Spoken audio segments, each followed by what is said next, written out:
Darkness swallows everything at 3,000 feet.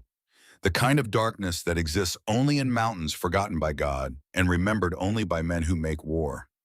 Grace Hale's breath comes slow, measured. 4 counts in through the nose, 6 counts out through the mouth. The rhythm her grandfather taught her before she could write her own name. The tunnel smells like cordite in ancient stone. Water drips somewhere in the black. Her fingers rest on the trigger guard of the Chaytak M200, the rifle that's become an extension of her skeleton. Radio crackle breaks the silence, tinny and desperate in her earpiece. "Raven, you are danger close. Abort." Her whisper cuts through the static like a blade through silk. "Negative, I'm already gone." The explosion overhead shakes loose a century of dust. Rocks tumble. The tunnel mouth collapses in a cascade of granite and fury. But Grace Hale has already moved, already vanished into the mountain's throat, already become what her grandfather spent 18 years teaching her to be. A ghost with a rifle and a debt to pay. The screen cuts to black. White letters burn across the void. 72 hours earlier. Forward Operating Base Sentinel squats in the Afghan highlands like a scar on the landscape. November 2011. The war is in its 10th year and everyone is tired. Tired of the dust that gets into everything, into lungs and rifle actions, and the creases around men's eyes. Tired of watching the same mountains day after day, knowing that somewhere in those rocks, someone is watching back. The armory sits at the eastern edge of the compound, a corrugated metal box that bakes in summer and freezes in winter. Inside, surrounded by weapons that have seen more combat than most of the men who carry them, Grace Hale works in silence, 26 years old. Everyone calls her Brennan when they bother to call her anything at all. Most days they just call her the armorer, or coffee girl, or worse things they think she can't hear. She hears everything. Her hands move with practiced precision across the Barrett M8 2A1 laid out before her. Cleaning rod, bore brush, solvent. The ritual of maintenance.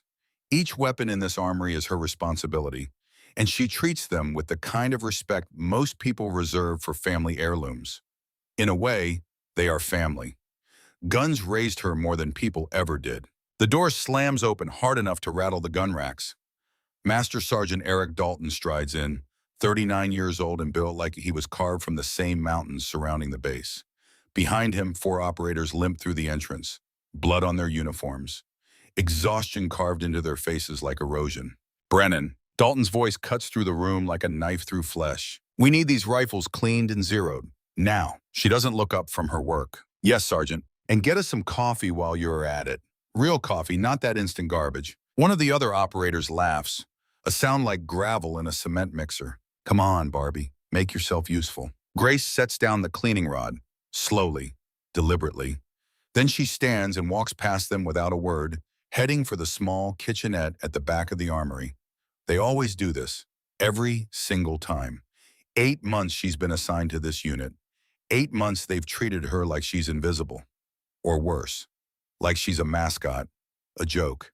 The girl who cleans the guns and pours the coffee. She makes the coffee strong and black, the way they like it.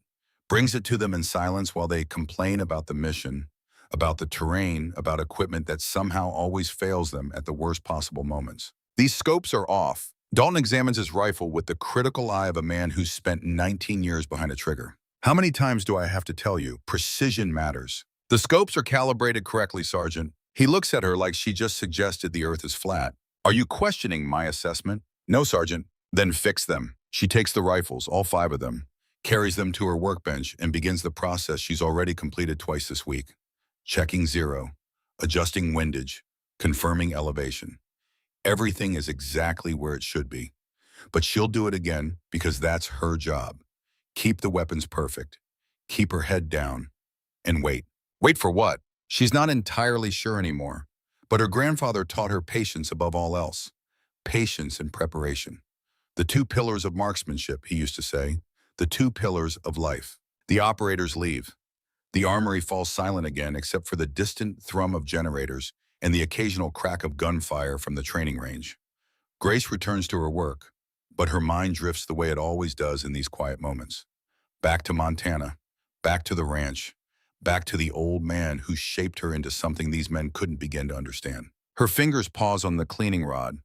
The motion triggers something, a memory rising like water from a deep well. She's 18.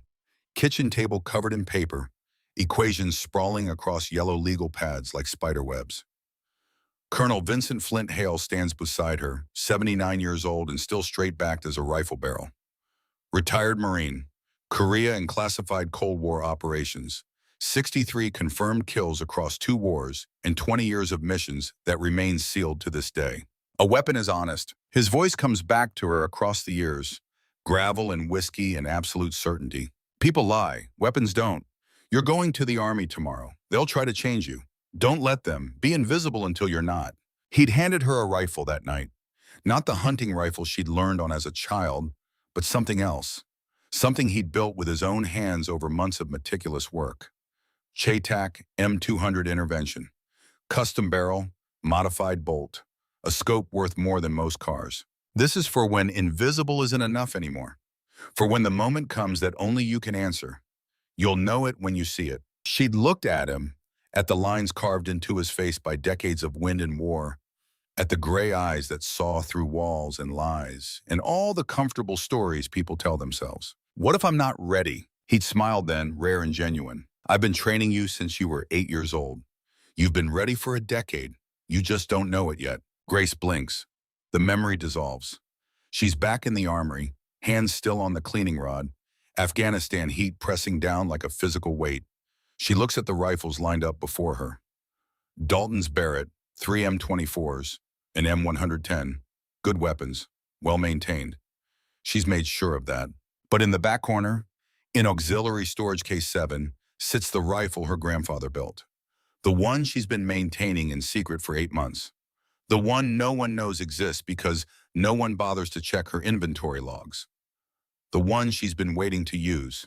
Still invisible, Grandpa? She says it to the empty room, to the ghost that never quite left her, to the memory of hands that taught hers how to hold steel and patience in equal measure. The next morning breaks red over the mountains. Blood sky, sailors take warning. Grace stands outside the armory watching the sunrise paint the peaks in shades of crimson and gold. Somewhere out there, beyond the wire, beyond the valleys and ridges that stretch to the horizon, men are planning violence. It's the only certainty in this place. Violence today or violence tomorrow, but always violence. The briefing room fills at 0700. Every operator on the base, it seems. Standing room only, the air thick with tension and the smell of gun oil and stale coffee. Colonel Marcus Garrett stands at the front, 52 years old with the kind of face that's seen too much and remembers all of it. Behind him, a map of the region lights up on a screen. Red markers, hostile positions, and one blue marker, isolated and alone like a man drowning in an ocean of enemies. Listen up. Garrett's voice cuts through the murmurs like a blade. 36 hours ago, CIA contractor James Matlin was taken by Taliban forces operating in the Kunar province. A satellite image appears on screen, a compound carved into a mountainside surrounded by jagged peaks and valleys that look like the earth split open and forgot to heal. Matlin was conducting intelligence operations near the Pakistani border. His convoy was ambushed. 6 Afghan National Army personnel killed. Matlin is being held by a Taliban commander named Rashid Khalid. Another image. A bearded man in traditional clothing, holding an AK-47, staring at the camera with the kind of hatred that transcends language and culture, and all the thin barriers civilization pretends exist. Khalid has made his intentions clear. He plans to execute Matlin on camera. He's given us 48 hours before the video goes live across every extremist website on the planet. The room goes cold. Everyone knows what that means.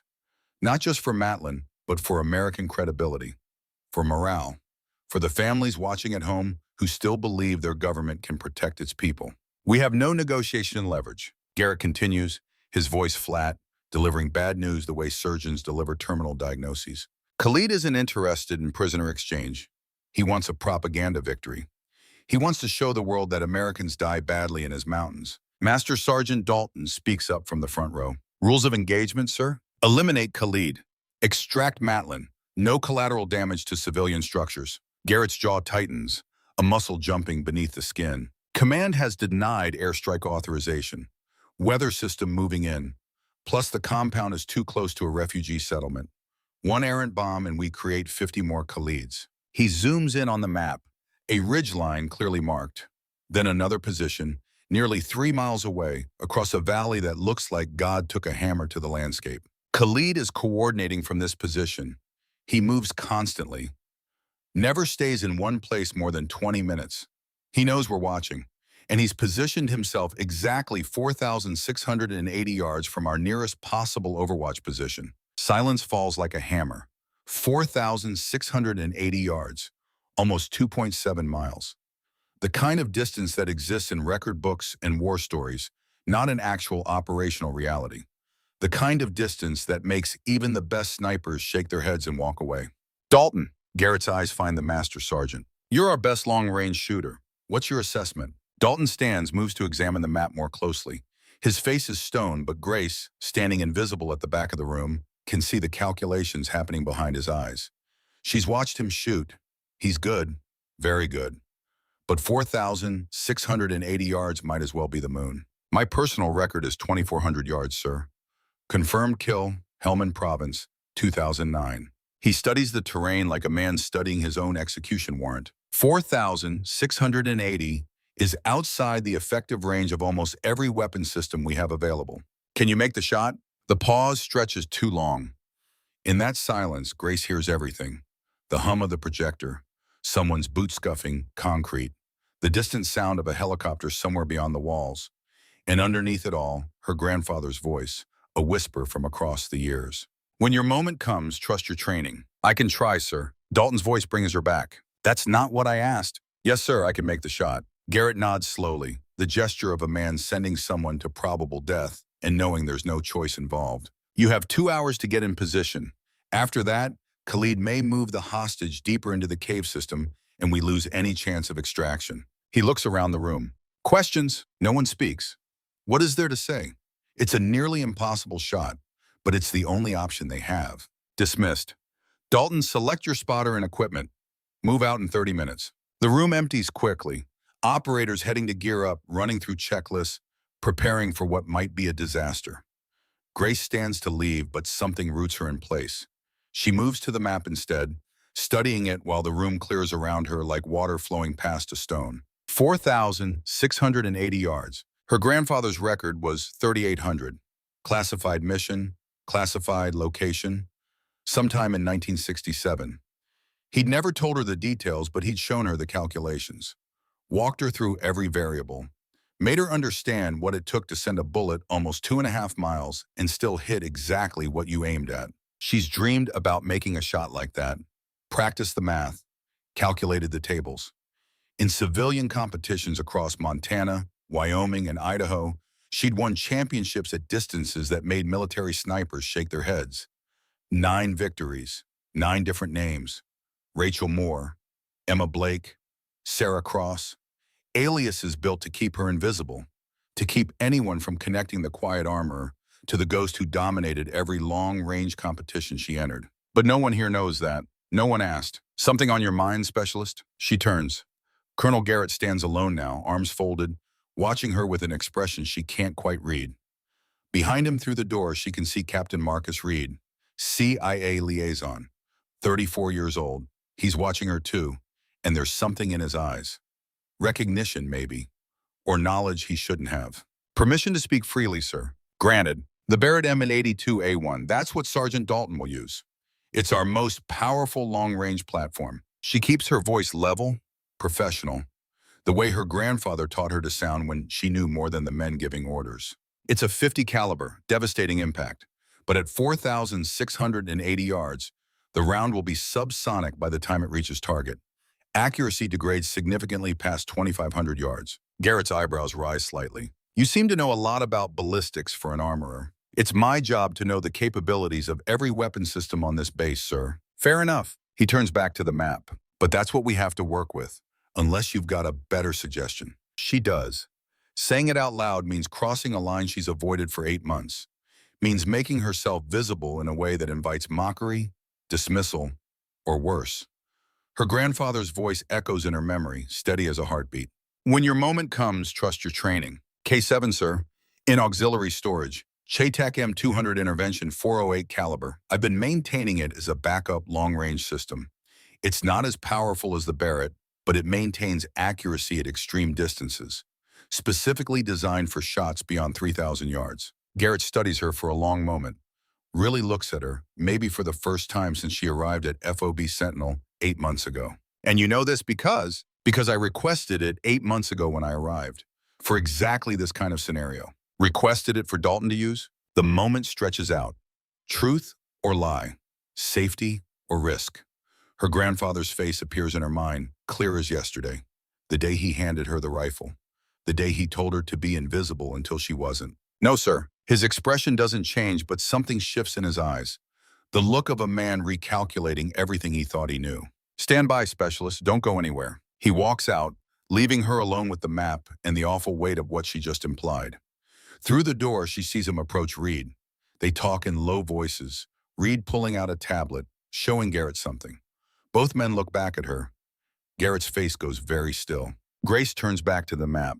4,680 yards.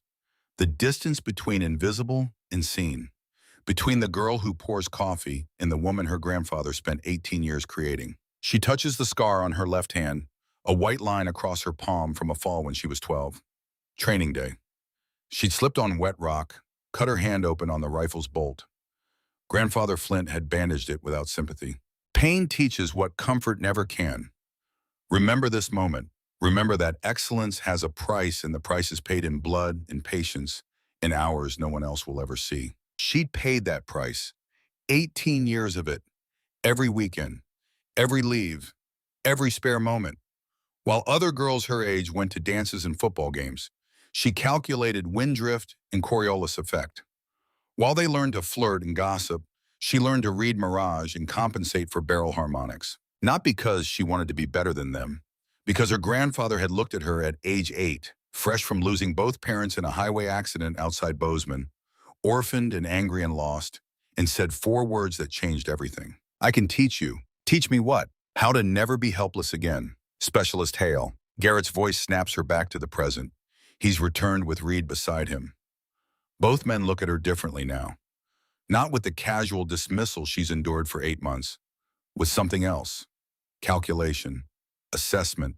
And from Reed, something that looks almost like guilt. Captain Reed has brought something to my attention. Apparently you have won 10 civilian long-range shooting championships between 2006 and 2010, under various names, with your fingerprints on file for all of them. Grace says nothing. Confirmation seems unnecessary. Why didn't you tell us? You didn't ask, sir. Dalton would have asked if he'd known. Sergeant Dalton made it very clear what he thought my capabilities were on day 1. I saw no reason to argue. Garrett nods slowly, the gesture of a man who's made a decision and knows he'll live with the consequences either way. Can you make the shot? 4,680 yards. Moving target, hostile environment. 1 chance. She meets his eyes without flinching. My grandfather could.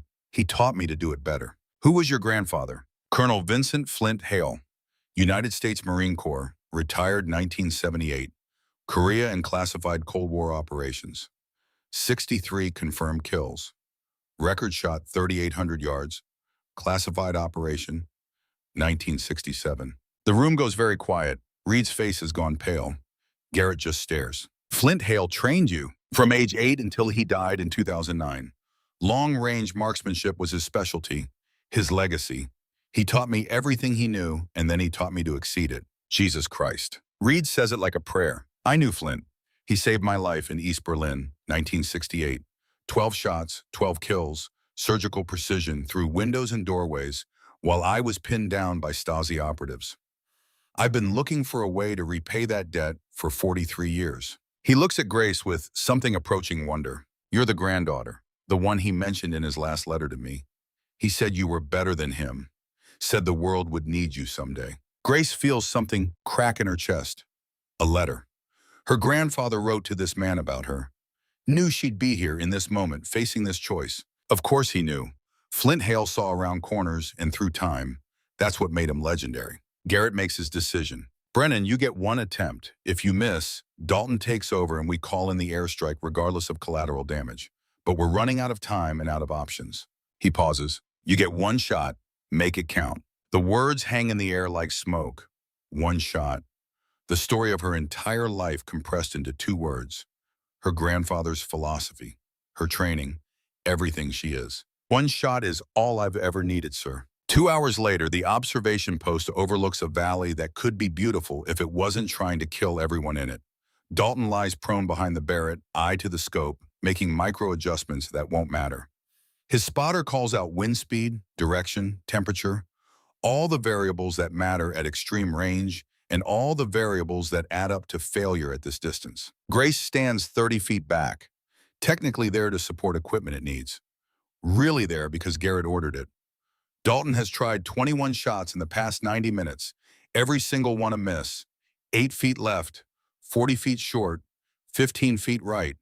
The wind howling at 37 miles per hour, gusting to 42, turning the air itself into an enemy. On the 22nd shot, Dalton's finger moves to the trigger, squeezes. The Barrett roars. The bullet flies downrange, taking almost 6 seconds to cover the distance. 6 seconds to think, 6 seconds to hope. Through spotting scopes, they watch the impact.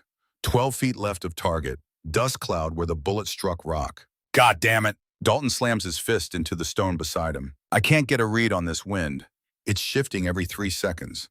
The bullet's in the air for 6. By the time it gets there, everything's changed. Garrett's voice crackles over the radio, thin and stretched by distance and desperation. Viper 1, status. No joy, sir. I cannot make this shot. Static.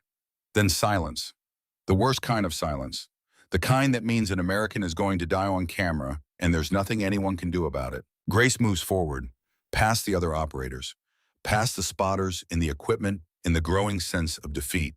She stands at the edge of the observation post, looking out at the ridge line where Khalid moves like a ghost between rocks 4,680 yards away. Her grandfather's voice comes to her across the years, across the distance between life and death, across the gulf between who she was and who she's about to become. You're going to be better than me someday. She turns to face them, faces Dalton and his team, and all their certainty that this moment belongs to them. Sir, her voice cuts through the wind. I can make that shot. For 3 seconds, no one moves, no one breathes. Then the laughter starts. Not mean exactly. More like the laughter of exhausted men hearing something so absurd it breaks through their despair for just a moment. Dalton turns around, his face a mask of disbelief edged with something darker. Excuse me? I can make that shot. The one you just missed 22 times. The shot that's outside the effective range of that weapon system. I can make it. The laughter dies because she hasn't smiled, hasn't blinked, hasn't shown even a flicker of doubt. Just cold certainty burning in her eyes like phosphorus. Corporal Ashford speaks up from the back. Sergeant, maybe we should... Should what? Dalton's attention snaps to the younger man. Let the coffee girl take over. This is combat operations, not a feel-good training exercise. With respect, Sergeant, I'm not asking for permission. I'm volunteering for the mission. On what authority? You're not qualified. You're not trained. You're not an operator. I know, but I am a shooter, and I can make that shot. Garrett's voice cuts through the radio. What the hell is going on up there? Dalton grabs the radio like it might explode. Colonel, Specialist Brennan is requesting to take the shot. Silence on the other end, long enough that Grace thinks maybe the radio cut out. Then quiet and measured. Put her on. Dalton hands her the radio like it's a live grenade. She takes it, feels the weight, feels every eye on her, feels the moment crystallizing into something she can't take back. Specialist Brennan, this is Colonel Garrett. You understand what you're asking? Yes, sir. You understand that Master Sergeant Dalton, one of the most experienced snipers in Special Operations Command, has been unable to make this shot? Yes, sir. And you believe you can? I don't believe, sir. I know. The pause stretches like wire pulled tight. On what basis? This is it. The moment where everything changes or everything ends. Where invisible becomes visible. Where the girl who poured coffee becomes the woman her grandfather spent 18 years creating. My grandfather, sir. Colonel Vincent Flint Hale, United States Marine Corps, retired 1978. Korea and classified Cold War operations. She pauses, lets them hear what comes next. He trained me from the time I was 8 years old until he passed in 2009. Long-range marksmanship was his specialty. His legacy, his record shot was 3,800 yards. Classified mission, 1967. She pauses, lets them hear what comes next. He taught me to beat it. The silence that follows is total. Even the wind seems to hold its breath. Then Garrett's voice comes through, quiet but absolute. Dalton, give her one attempt. If she misses, you take back over. But we're running out of time and out of options. Brennan, you get one shot. Make it count. The radio clicks off. Dalton stares at her like she just grew a second head. Around them, the other operators watch with expressions ranging from curiosity to outright hostility. She's violated something, broken an unspoken rule, made herself visible in a world that wanted her invisible. Too late now. You're serious. Dalton says it like he's still hoping for the punchline. Yes, Sergeant. He steps aside with exaggerated theatrics. By all means, Princess. Grace doesn't respond, doesn't react, just moves to the firing position and immediately shakes her head. Problem? Dalton's voice is sharp. The Barrett's effective range is 1,800 meters. Power isn't the issue at this distance. Precision is. She turns to Corporal Ashford, the youngest operator, the only one who hasn't treated her with open contempt. K7, the Chaytak M200 I modified. It's in auxiliary storage K7. Can you retrieve it? Ashford looks at Dalton. Dalton looks at where Garrett stood, his last position. Then slowly he nods. 5 minutes later, Grace is lying prone behind a weapon that looks almost alien. Massive, purpose-built. The Chaytak M200 intervention, modified over 8 months of careful work. Custom barrel her grandfather designed. Specialized scope. A suppressor the length of her forearm. She begins her calculations, not with a tablet or a computer, with her mind. The ballistic computer her grandfather spent 18 years programming with math and repetition and endless patient hours. Distance 4,680 yards. Elevation change 340 feet. Temperature 67 degrees Fahrenheit. Dropping. Humidity 23%. Wind 37 miles per hour at ground level, gusting to 42. Dalton folds his arms. We already calculated all of that. You calculated based on ground level wind readings. At this distance, the bullet will pass through at least 6 different wind layers, each with different speeds and directions. Silence. She continues working, fingers moving across her tactical notebook, calculations flowing like water through channels carved deep by repetition. Additionally, at 4,680 yards, Coriolis drift becomes significant. Earth's rotation will push the bullet approximately 42 inches to the right during flight time. Dalton stares. How do you even know that? Physics, Sergeant. The bullet will be in the air for 6.1 seconds. The Earth rotates at roughly 1,000 miles per hour at this latitude. The math isn't complicated, it's just something most people don't think about. She looks up at him. My grandfather made me calculate Coriolis drift for every shot over 2,000 yards for 18 years, until I could do it in my head. She returns to her scope. Now please be quiet, I need to concentrate. The minutes stretch like hours. Grace lies perfectly still, breathing slowed to 4 breaths per minute, her eye never leaving the scope. Watching Khalid, tracking his movements, calculating the patterns. Every 20 minutes he moves. But within those 20 minutes he has a rhythm. 4 minutes in one position, 3 minutes moving, 5 minutes in the next position. She's looking for the window, the moment when he'll be still, exposed, vulnerable. Behind her, the entire team has gone silent. Even Dalton has stopped making comments. There's something about the absolute focus radiating from this woman that commands a different kind of respect. Not the respect of rank or authority. The respect given to someone who clearly knows exactly what they're doing. Garrett's voice crackles over the radio. Viper 1, status. We have 41 hours and 17 minutes until execution deadline. Grace doesn't respond. Can't respond. She's in that place her grandfather taught her to find. The place where nothing exists except the shot. Where the world contracts down to wind and distance and the slow, steady rhythm of her own heartbeat. She watches the wind indicators she's mentally mapped across the terrain. Grass movements at different elevations, dust patterns, heat shimmer variations, each one telling her something about the invisible currents of air between her and the target. Every few seconds, she makes micro adjustments to her scope. Tiny movements, fractions of a millimeter that will translate to feet at the target end. Time stops meaning anything. There is only observation, only patience, only the waiting that her grandfather taught her was the sharpest weapon in any arsenal. Finally, after what feels like an eternity compressed into heartbeats, she speaks, her voice barely above a whisper. Target is stationary. Window is approximately 4 seconds. Her finger moves to the trigger. The world narrows to a point of light. Her heartbeat slows. 62 beats per minute, 58, 54. She waits for the space between beats. The moment of absolute stillness her grandfather taught her to find. The moment when the body is perfectly calm. His voice echoes across the years. When everything goes quiet, when the world holds its breath, that's when you take the shot. She exhales halfway, holds it, makes a decision that will define everything that follows. She aims not for the head, not for center mass, but for the right shoulder, the non-dominant side, the shot that will drop Khalid without killing him immediately, the shot that will give the assault team time to breach and capture instead of just confirm a corpse. Her grandfather's voice, a memory from training. Killing is easy, precision is hard.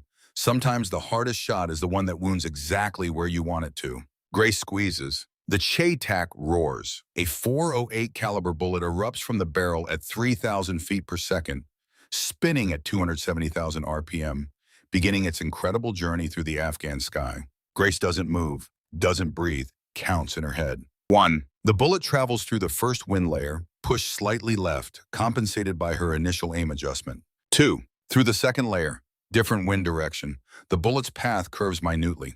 3. Gravity pulls. The bullet drops, but the elevation adjustment accounts for it. The trajectory is perfect. 4. The Earth's rotation nudges the bullet right, 42 inches, just as calculated. The windage adjustment compensates perfectly. 5. Temperature differential between barrel and ambient air affects the ballistic coefficient. She'd calculated for this too. 6.1 seconds. 4,680 yards away, on a ridgeline carved from ancient stone and modern violence, Rashid Khalid's right shoulder explodes in a spray of blood and bone. He screams, spins, falls, clutching the wound, not dead, very much alive, very much in pain. At the observation post, dead silence, then pandemonium. Holy Christ! Did she? Confirm. I need confirmation. Dalton grabs his binoculars, staring at the distant ridgeline where the Taliban commander rides on the ground. His face has gone completely white. She didn't kill him, she wounded him. 4,680 yards, and she hit exactly where she aimed. Right shoulder, non-lethal. He turns to look at Grace, who's calmly chambering another round, her eyes still pressed to the scope. Why didn't you kill him? Because you need him alive. Intelligence, networks, interrogation. A dead commander is just a martyr. A wounded one is an intelligence asset. Garrett's voice comes through the radio, crackling with something between shock and awe. Assault team, move in. Target is wounded and secured. Repeat, target is alive. Grace continues her work. 3 hostiles remaining near the hostage position. Ranges 1,200 yards, 1,340 yards, 1,480 yards. Garrett's voice. Authorized, take them. The Che-Tac speaks 3 more times. Boom, 1 down. Boom, 2 down. Boom, 3 down. 45 seconds. 3 shots, 3 kills at ranges most snipers would consider challenging, but manageable. For Grace, after making a precision wound shot at 4,680 yards, they're almost insultingly easy. Rescue team, move in. Garrett's voice is steady now, back in command mode. All hostile threats neutralized, target secured for interrogation. The team moves fast and efficient, down the valley toward the compound. Without return fire, without resistance. They reach the structure in 8 minutes. Extract Matlin alive. Capture Khalid alive. Recover intelligence that will lead to the disruption of 3 separate Taliban cells over the next 6 months. And at the observation post, 20 hardened special operations soldiers stand in absolute silence, staring at the woman who just did something they all believed was impossible. Dalton stands closest. His expression has moved through disbelief, through shock, and landed somewhere near awe mixed with something that looks like shame. Who are you? He asks it quietly, like he's afraid of the answer. Grace finally looks up from her scope, meets his eyes, and for the first time in 8 months, she doesn't look away first. Someone who's been waiting for the shot that matters. The radio crackles. Rescue team reporting. Package secured. Matlin is alive and mobile. High-value target Khalid secured for interrogation. Intelligence materials recovered. Moving to exfil point. The operators erupt in celebration. Backs slapped. Fists bumped. The kind of relief that comes from snatching victory from the jaws of certain failure. But Grace just sits there, methodically breaking down the Che-Tac, cleaning it, treating it with the same quiet respect she's shown every weapon in her care for 8 months. Dalton approaches slowly, like approaching something wild that might bolt. I owe you an apology. Hell, I owe you about 1,000 apologies. Grace doesn't look up from her work. You don't owe me anything, Sergeant. Yes, I do. 8 months I treated you like you were invisible. Made jokes, called you names. He crouches down beside her. You could have told us who you really were at any time. Could have shut us all up with one trip to the range. Would you have believed me? He thinks about that, really thinks about it. Probably not. Then what would have been the point? Fair enough. He watches her hands work, cleaning the bolt assembly with practiced efficiency. Where did you learn to shoot like that? And don't just say your grandfather. That level of skill doesn't come from genetics. 18 years. Every weekend, every leave, every spare moment. Civilian long-range competitions from Colorado to Washington State. 10 championships between 2006 and 2010. She looks up at him, under different names, different aliases. Because the few times I mentioned my shooting skills in the Army, I got laughed out of the room. So I stopped trying to prove it to people who'd already decided what I was capable of. She sets down the bolt. My grandfather taught me that respect isn't given, it's earned. But he also taught me you can't earn respect from people who refuse to see you. So I stopped trying to be seen. Figured someday the moment would come where being invisible didn't matter anymore. Today was that moment. Dalton stands, extends his hand. Tomorrow morning, I'm requesting you be assigned to our tactical team as designated marksman, if you'll accept. She looks at his hand, at the genuine respect in his eyes. Then she shakes it. On one condition, Sergeant, name it. You call me Brennan or Grace or even Specialist. But never Barbie, never Sweetheart, never Coffee Girl. A smile goes across his face. How about Raven? Because watching you work today, that's what you are. Silent, patient, and when you strike, absolutely precise. She considers that. I can live with Raven. Reed approaches as Dalton walks away. The CIA officer looks at Grace with an expression she can't quite read. Your grandfather would be proud. You knew him. It's not a question. Saved my life. East Berlin, 1968. I was pinned down by 12 Stasi operatives during a blown extraction. Flint was on overwatch solo. His spotter had been killed 2 days earlier. He held that position for 40 minutes. 12 shots. 12 kills. Gave me time to escape. He pauses. When I finally found him afterward, I asked how he did it. He said patience is a weapon most soldiers don't know how to use. Said the enemy kept coming because they thought they were facing a platoon. But it was just him. One man making every shot count. Reed looks at her directly. He made me promise that if I ever had the chance, I'd watch over his family. Keep them safe. When I saw your name on the FOB roster 8 months ago, I knew who you were. Flint sent me a letter before he died. Told me you'd be joining the Army. Told me you were better than him. Told me to keep you safe until your moment came. Grace feels something crack in her chest. Her grandfather. Planning, always planning. Seeing moves ahead like a chess master who knew the game would outlive him. He never told me. He wouldn't. Flint believed in letting people find their own way, but he also believed in stacking the deck when it mattered. Reed hands her a folder. Your grandfather's service record, the classified parts, missions between 1955 and 1978, including the shot you beat today, 3,800 yards, East Germany, 1967, counter-Soviet operation. He eliminated a KGB officer who was coordinating with terrorist cells targeting American installations. Grace opens the folder, sees her grandfather's face in a photo from 1967, young, serious, the same gray eyes she sees in the mirror every morning. After that shot, they wanted to make him an instructor, bring him stateside, have him train the next generation. He refused, said he wasn't done in the field yet, served 11 more years before finally retiring. Reed smiles slightly. I think he was waiting for something, or someone. I think maybe he knew his real legacy wouldn't be the soldiers he could train in the Army. It would be you. The weight of those words settles over Grace like a blanket, heavy but not unwelcome. Thank you, Captain. Call me Marcus. And Grace, there's more coming. This was just the beginning. Your grandfather trained you for a reason. I think we're about to find out what. As the sun sets over the Afghan mountains, painting the sky in shades of orange and red, Grace sits alone at the observation post. The others have moved out, heading back to base. She's requested a few minutes alone, to process, to breathe. She holds her grandfather's leather notebook, the one she's carried since he died. Worn, weathered, filled with his handwriting and her calculations and 18 years of accumulated wisdom. Tomorrow she'll read it properly. Tonight she just needs to hold it. 4 men dead by her hand, 1 man wounded and captured.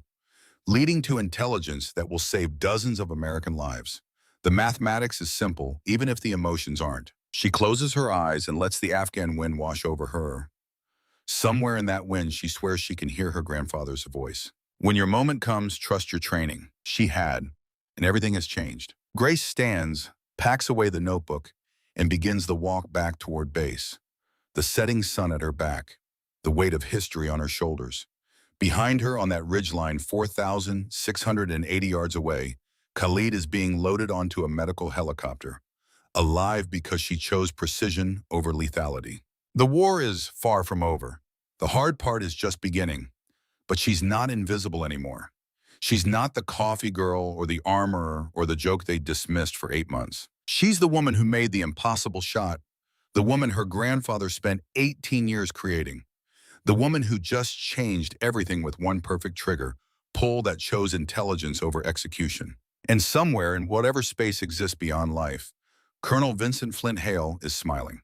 Because the invisible warrior has finally been seen, and the legend is just beginning. 36 hours after the shot that changed everything, Grace Hale sits in the medical tent at Bagram Air Base, bandaged and bleeding, but alive.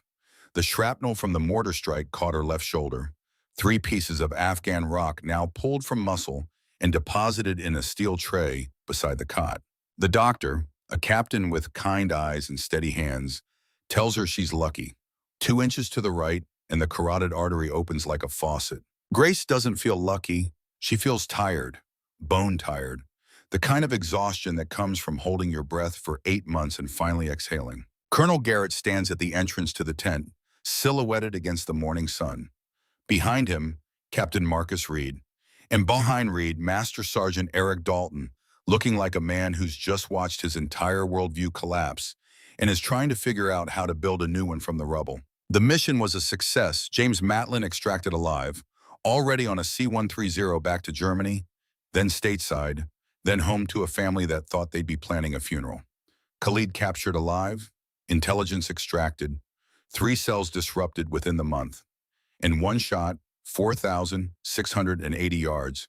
That wounded instead of killed.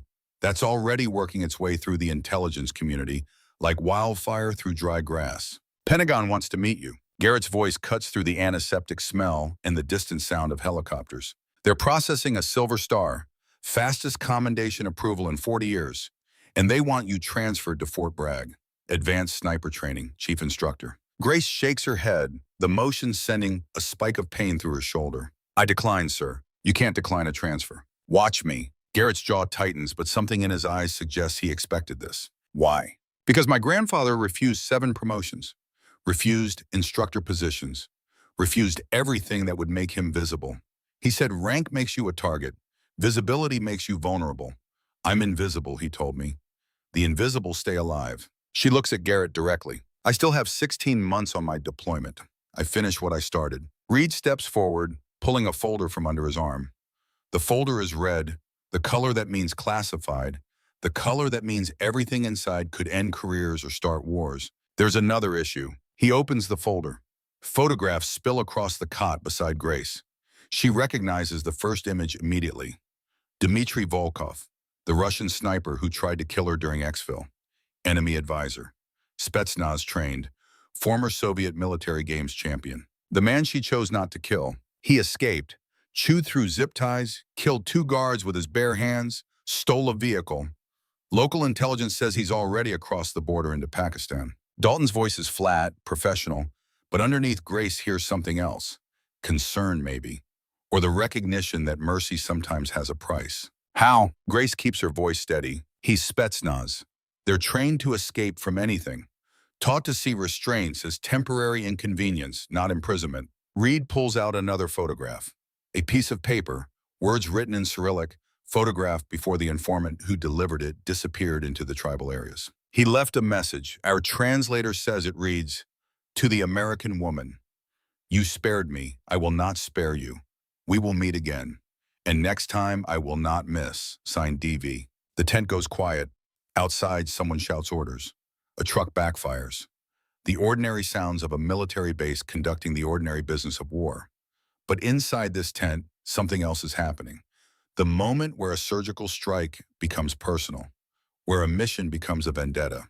Let him come. Grace says it quietly, but with absolute conviction. Dalton shakes his head. You don't understand what you're dealing with.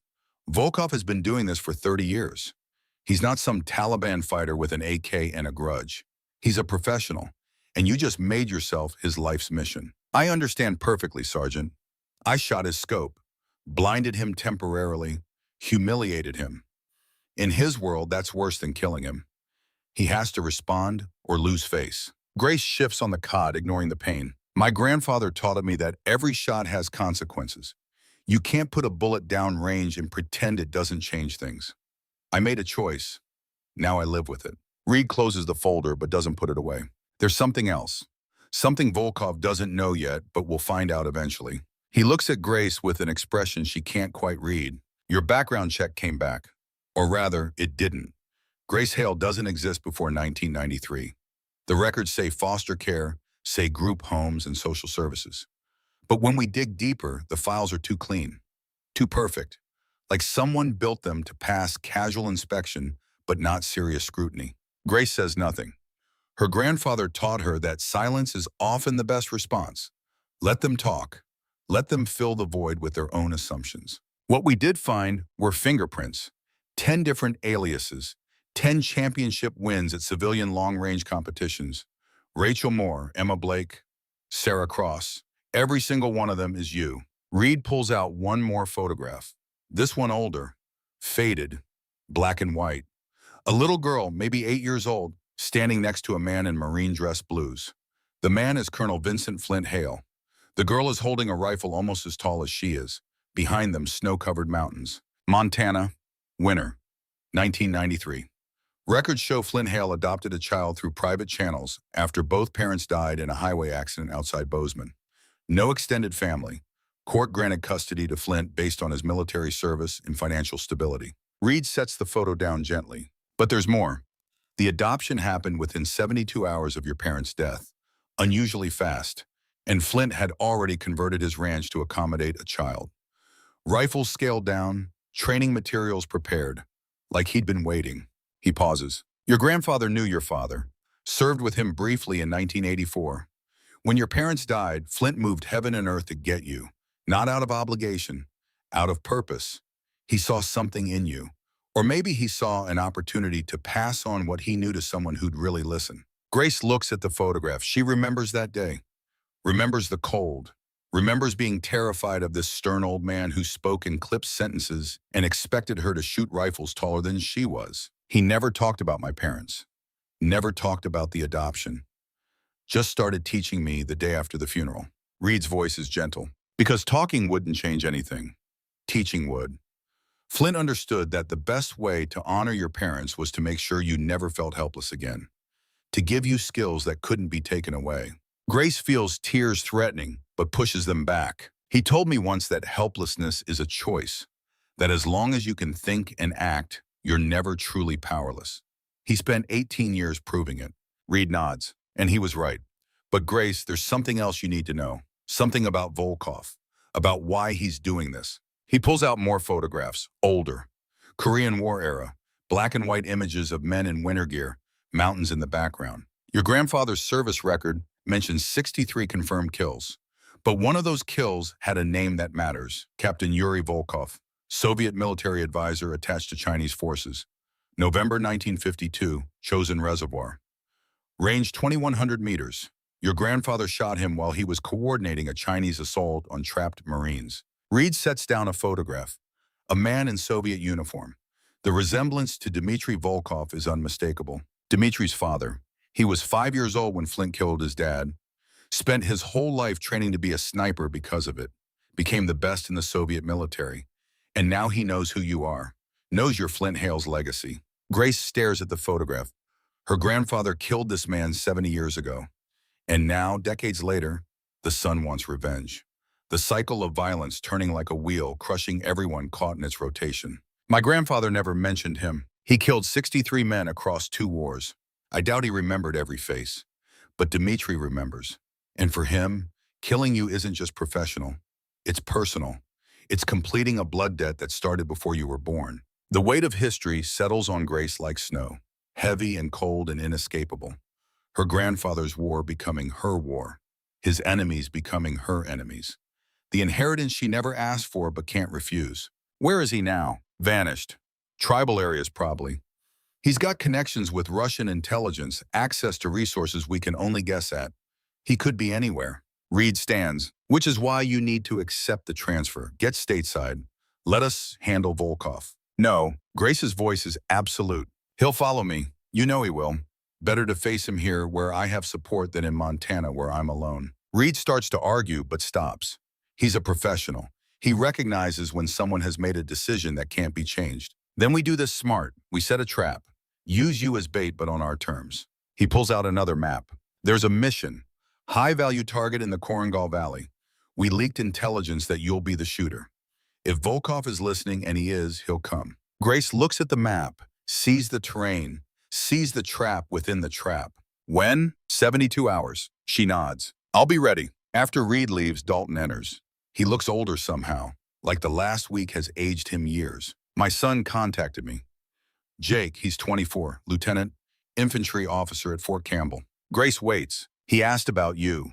Heard stories through the grapevine. The 4,600-yard shot. The precision wound that captured Khalid alive. He wants to know if I can introduce you. Why? Because I called him after the first mission.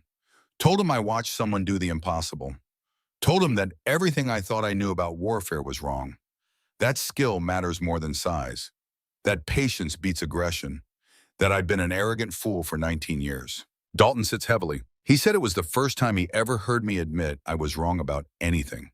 Said it meant more to him than every medal I ever earned. He looks at Grace directly. He wants to learn from you, wants to be trained by the best. And I want that for him. Want him to learn from someone who understands that being a warrior isn't about proving you're tough. It's about being effective. Grace considers this. A new generation. Someone who could carry forward what her grandfather started. The multiplication of knowledge. The legacy that outlives any individual. If I survive Volkov, if I make it through the next mission, tell your son I'll consider it. Dalton stands, extends his hand. You'll survive. Because you're too damn stubborn to die. And because we've got your back. After he leaves, Grace is alone with her thoughts and her grandfather's ghost. She pulls out his leather notebook, the one she's carried since he died. Opens to a page marked with a pressed flower. Sagebrush from Montana. The smell of home. His handwriting fills the page. Equations and diagrams and notes about wind and distance. But at the bottom, in different ink, added later a message. If you're reading this after I'm gone, know that everything I taught you was for a reason. War never ends. It just changes shape. The enemies I fought have sons. Those sons have missions. And someday they'll come for you because you're my legacy. Don't run. Don't hide. Face them. Beat them. Not because violence solves anything, but because sometimes violence is the only language evil understands. Be better than me. Be smarter. Be faster. And when your moment comes, when you have the shot that matters, remember that mercy and strength are not opposites. Sometimes the hardest shot is the one that wounds instead of kills. I trained you to be invisible. Now show them why the invisible are the most dangerous thing in the dark. Grace closes the notebook. Her eye finds the ceiling of the tent. Somewhere out there, Volkov is planning, preparing, coming for her with professional skill and personal hatred. But she's not the scared 8-year-old girl pulled from a Montana highway accident anymore. She's not the invisible armorer who poured coffee and cleaned rifles. She's the woman her grandfather spent 18 years creating. The warrior with a rifle and the patience to wait for the perfect moment. And when that moment comes, Dmitry Volkov will learn what her grandfather knew. That the most dangerous warrior isn't the one who's fastest or strongest. It's the one who's willing to wait. The next 72 hours pass in preparation and tension. Grace runs diagnostics on every piece of equipment, tests the rifle at multiple distances, calculates solutions for a dozen different scenarios. The mission itself is secondary. The real mission is Volkov, drawing him out, ending the threat before it follows her back to the States. Reed briefs her on the tactical situation. The target is a Taliban logistics coordinator, important but not critical. The kind of mission that justifies deploying a sniper but doesn't warrant a full assault. Perfect bait. Intel suggests Volkov has contacts in the local population. He'll know about the mission within hours of insertion. He'll have time to set up his own position, his own shot. The question is whether he'll take it. He'll take it. Grace says it with absolute certainty. This isn't tactical for him anymore. It's personal. He needs to prove he's better than me, better than my grandfather. Killing me from distance, sniper to sniper, that's the only way he gets satisfaction. Reed nods. Then we use that. We give him what he thinks is the perfect opportunity, but we stack the deck. The plan is elegant. Grace will set up in the expected position, obvious overwatch with clear lines of sight to the target area. But Dalton will be in a secondary position, 500 yards offset, with a clear view of likely counter-sniper hides. When Volkov reveals himself by taking a shot, Dalton takes him. Simple, clean, assuming everything goes according to plan. Grace has been in combat long enough to know that nothing ever goes according to plan. The insertion is textbook. Helicopter drop 3 miles out. Foot movement under night vision. Setup complete by 0300. Grace prone behind the Chaytak, Dalton offset with his M110 security team in a perimeter. The target compound sits in a valley 3,800 yards away. Within Grace's capability, but not easy. The kind of shot that requires focus. The kind of shot where a distraction could be fatal.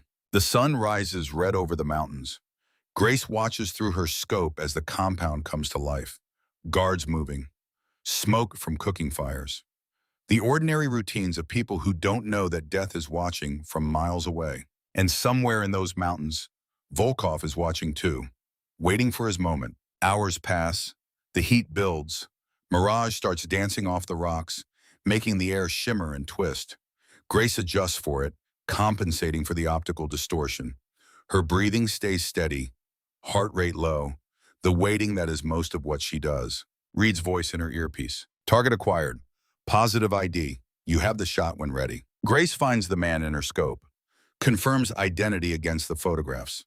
Taliban logistics coordinator. Responsible for moving weapons and explosives across the border.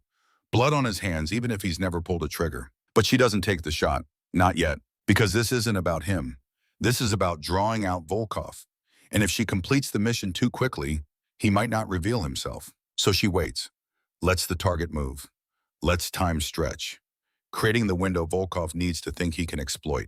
Raven, what's your status? Reed sounds tense. Waiting for optimal conditions. It's a lie. The conditions are fine.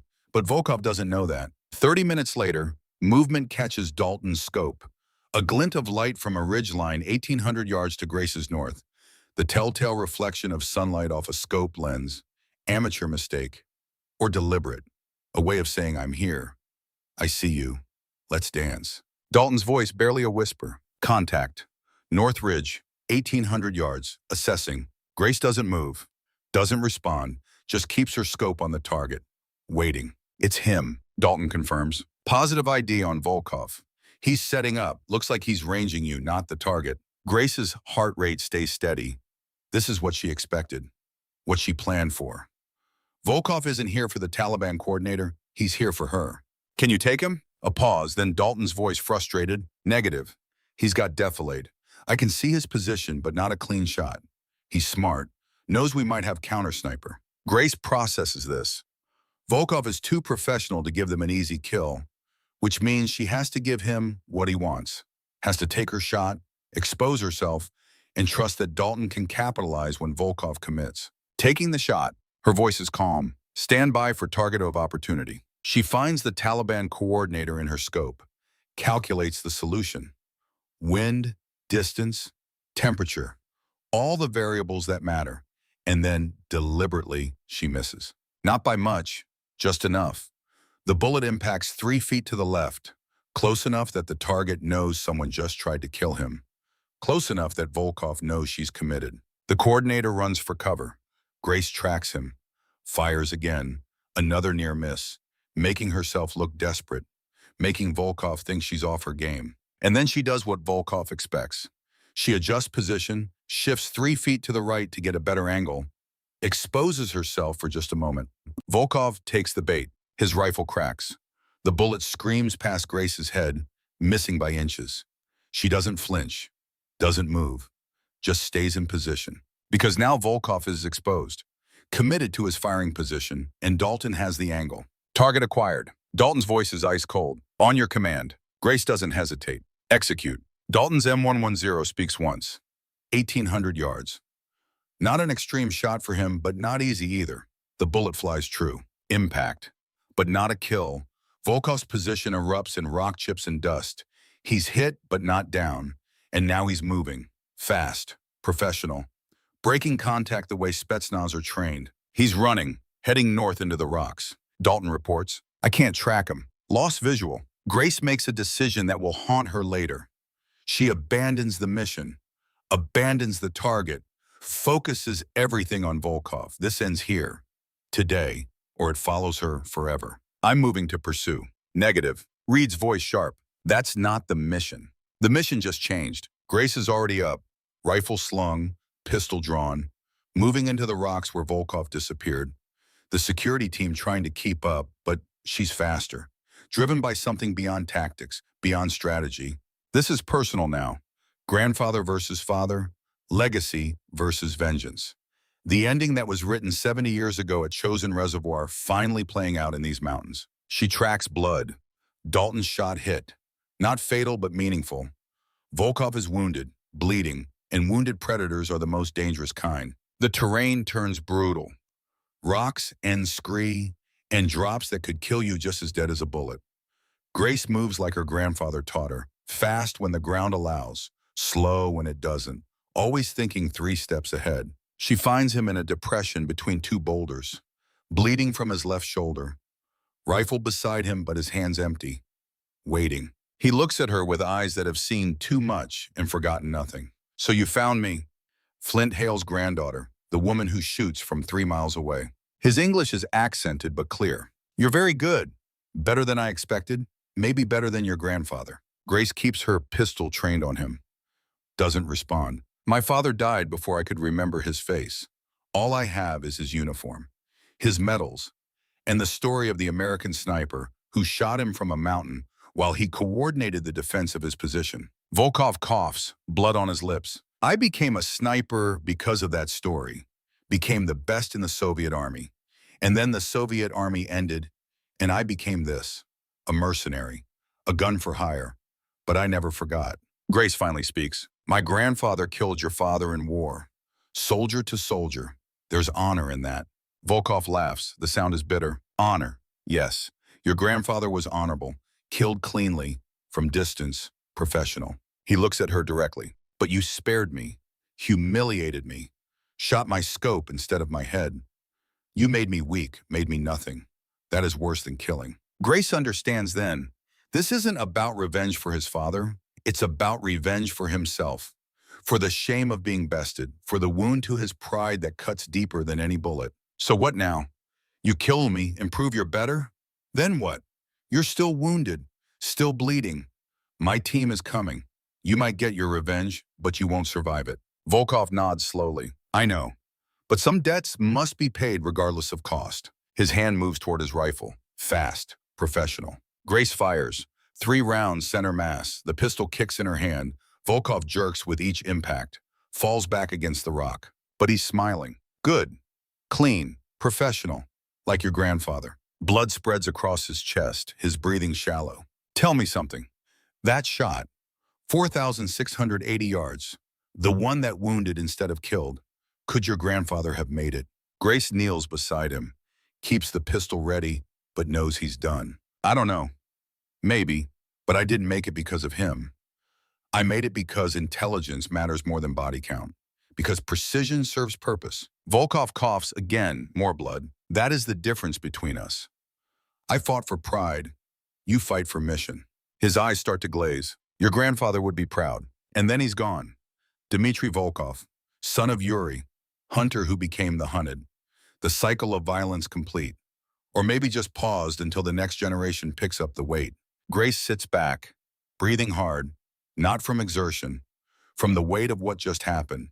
She killed a man, not at distance, not clinically, up close where she could see his eyes, where it was personal and immediate and impossible to pretend it was anything but taking a human life. Her radio crackles. Dalton's voice. Raven status, Threat neutralized. Volkov is down. A pause. You okay? Grace looks at the body, at the blood. At the end of a vendetta that started before she was born. I will be. Back at base, the debrief is thorough and uncomfortable. She killed an enemy combatant. Justified. Legal. But the circumstances are complicated. She abandoned the primary mission to pursue personal vendetta. That's a problem even when the outcome is successful. Garrett doesn't yell, doesn't lecture, just looks at her with eyes that have seen this before. The moment when the warrior crosses a line and has to decide who they are on the other side. You made a choice. Volkov or the mission. You chose Volkov. Grace doesn't deny it, and you were right. If you'd let him escape, he would have followed you stateside, would have found you eventually. Maybe when you weren't ready. Maybe when innocents were around. Garrett leans back in his chair. But you can't do that in the Army. Can't make those calls on your own. Can't go rogue even for good reasons. He pulls out a folder, which is why I'm approving your transfer. Effective immediately. Captain Grace Hale, Fort Bragg, Advanced Sniper Training, Chief Instructor. I refuse. You already refused twice. Third time's not a charm, it's an order. Grace meets his eyes. You can't order me to. Yes, I can. Because you're not just a shooter anymore. You're a teacher. And we need teachers more than we need trigger pullers. Your grandfather knew that. That's why he taught you. That's why he made you better than him. Not so you could be a weapon, so you could make more weapons. The words hit harder than expected. Her grandfather's ultimate lesson. The one she'd been too close to see. He didn't train her to be the best. He trained her to train others, to multiply the knowledge, to ensure that what he knew didn't die with him. When do I leave? 2 weeks. Enough time to heal. Enough time to say goodbye. Garrett stands. And Grace, your grandfather would be proud. Not of the shots you made, of who you've become. The next 2 weeks pass in a blur of medical checks and administrative paperwork and quiet moments staring at mountains she'll never see again. Dalton brings his son to meet her. Lieutenant Jake Dalton, 24, eager, full of questions. Grace looks at him and sees possibility. Sees the next generation. Sees the reason her grandfather spent 18 years teaching an orphan girl from Montana how to send bullets across impossible distances. If you want to learn, you have to understand something first. This isn't about killing, it's about precision, discipline, the patience to wait for the moment that matters. Jake nods. My father told me the same thing. Said you taught him more in one mission than he learned in 19 years. Grace smiles slightly. Your father learned because he was willing to admit he was wrong. That's harder than any shot. They talk for an hour about training methodology, about the physics of extreme range shooting, about the mental discipline required to lie still for hours and then execute perfectly in seconds. When Jake leaves, Dalton stays. Thank you for giving him a chance. I haven't given him anything yet. He has to earn it. He will, because he's got something I didn't have at his age. He's got someone to learn from who cares about teaching, not about ego. The night before Grace ships out, Reed finds her at the observation post where she made the 4,600-yard shot. She's sitting on the same rocks, looking at the same valley, remembering. I called in a favor, got this declassified for you. He hands her a file, her grandfather's complete service record, every mission, every kill, every classified operation that made him a legend. The shot that killed Yuri Volkov is in there, Chosen Reservoir, 2,100 meters. Your grandfather noted it as mission critical. Soviet advisor eliminated. Chinese assault disrupted. Marine withdrawal successful. Reed sits beside her. But there's more. After the war, Soviet intelligence tried to find Flint. Tried to kill him. He went dark for 3 years. Changed locations constantly. And then in 1985, your father reached out. Marine Corps buddy from the 1980s. They'd lost touch, but your father was dying. Cancer. Wanted to make sure you'd be taken care of. Grace looks at the file. Flint promised. When your parents died in that accident in 1993, he was on scene within hours. Had already prepared everything. The adoption, the ranch, the training program. He'd been waiting 8 years to fulfill that promise. Reed's voice is gentle. He didn't train you to fight his war. He trained you to survive it. Everything he did was to give you the skills you'd need when his past caught up with your present. Grace feels tears threatening. Her grandfather, always 3 steps ahead, always protecting her even from beyond the grave. And he was right. Volkov found me. Yes, but you were ready. You survived, and now you'll teach others to survive. That's the real legacy. The plane ride to Fort Bragg is long and uncomfortable. Grace spends most of it asleep, exhausted in ways that go beyond physical.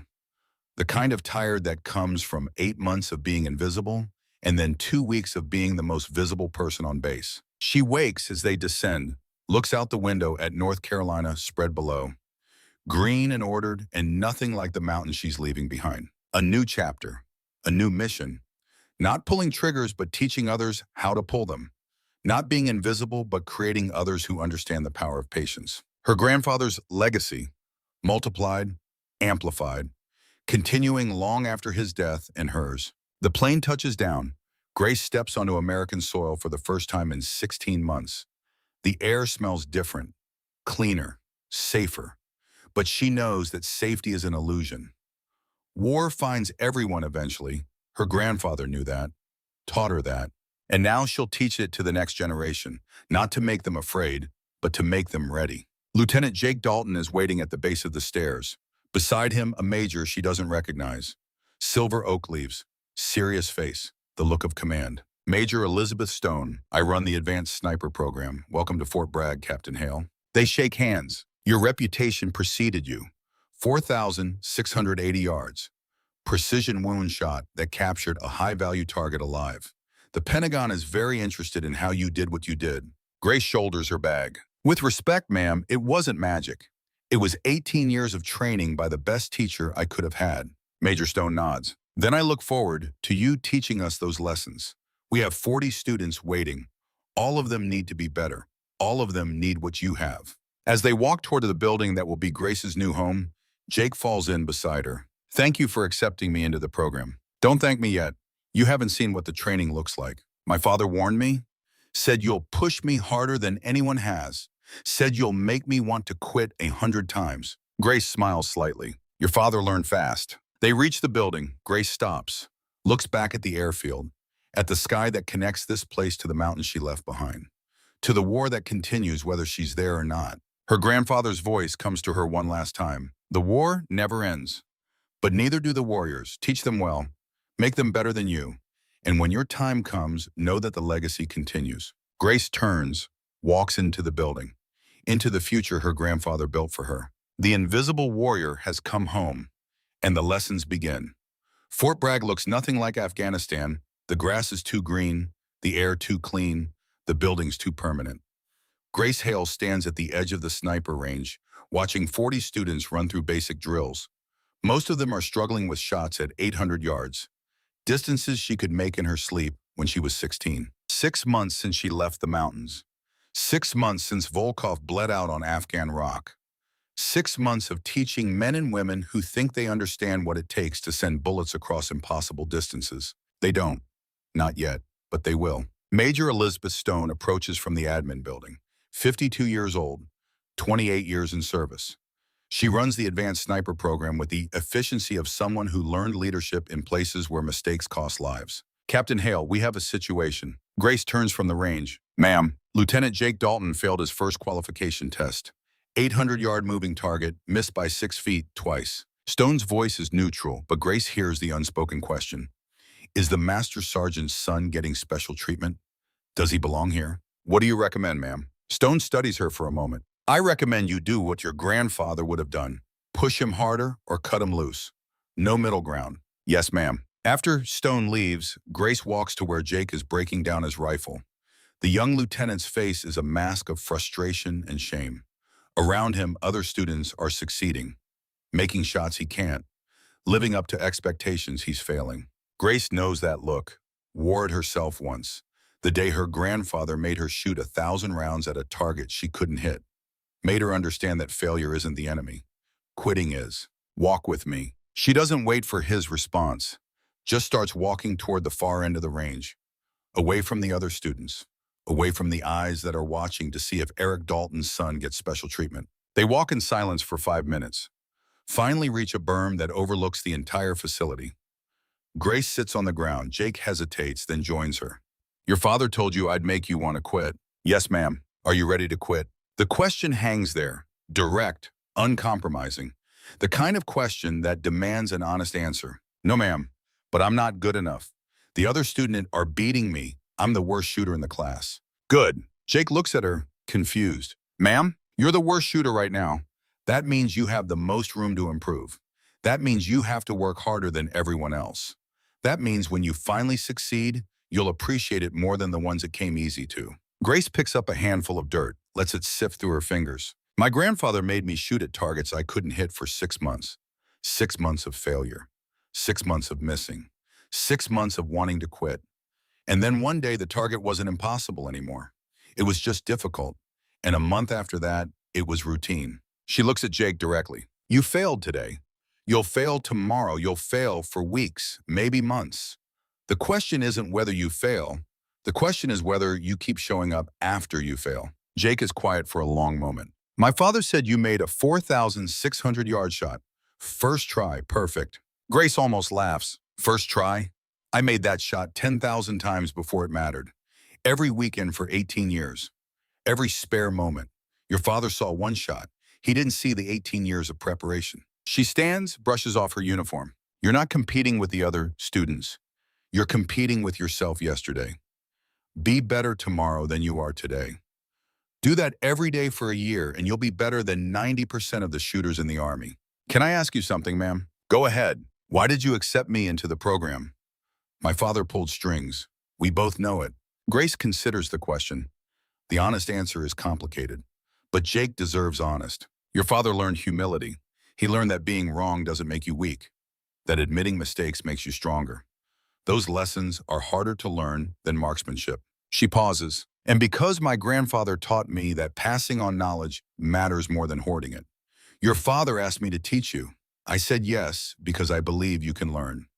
Whether you do or not is up to you. The next 3 months are brutal.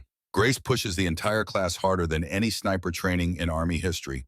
6 a.m. starts, 10 p.m. finishes. Every moment between filled with mathematics and meteorology and the physics of projectile motion. She teaches them to calculate Coriolis drift in their heads, to compensate for mirage and wind shift and temperature gradients, to understand that shooting at extreme range isn't about the rifle. It's about the brain that controls the rifle. Students drop out, 8 in the first month, 4 more in the second. By month 3, 23 remain from the original 40. The survivors are different now, leaner, sharper, moving with the confidence that comes from mastering something difficult. Jake Dalton is still the worst shooter in the class, but he's no longer failing. He's progressing, slowly, painfully, but progressing. Grace watches him on the range one morning. 1,200-yard shot, steel target. He's been trying for 40 minutes, missed 19 times. On the 20th attempt, the target rings. He doesn't celebrate, just chambers in another round. Shoots again. Miss, adjusts, shoots, hit, adjusts, shoots, hit. Dalton approaches Grace that evening. The master sergeant looks older. Gray at the temples now, the weight of 19 years in combat showing in the lines around his eyes. Thank you. He says it simply. For what? For not giving up on him. I see his scores. I know he's struggling, but I also see him at midnight in the library studying ballistics. See him at the range before anyone else arrives. You taught him that effort matters. Grace shrugs. I taught him what my grandfather taught me. The rest is on him. Dalton is quiet for a moment. I got my orders. Deploying back to Afghanistan, 6-month rotation. I wanted to ask if you'd keep an eye on Jake while I'm gone. Of course. And I wanted to say something else. Something I should have said 8 months ago at FOB Sentinel. He meets her eyes. I'm sorry for how I treated you, for how the team treated you. You were better than all of us, and we made you invisible because we couldn't handle that truth. You already apologized, Sergeant. I know, but I'm apologizing again because I need you to understand something. You changed how I see the world, changed how I see what's possible. My son is here because of you, because you showed me that skill transcends everything else. Dalton extends his hand. Whatever happens over there, whatever happens to me, know that you made a difference. To me, to Jake, to everyone you teach. They shake hands. 2 warriors who started as adversaries and became something else. Not quite friends, something deeper. The bond that forms between people who faced death together and survived to tell the story. The 4th month brings a visitor. Colonel Marcus Reed, retired now. working as a contractor for CIA.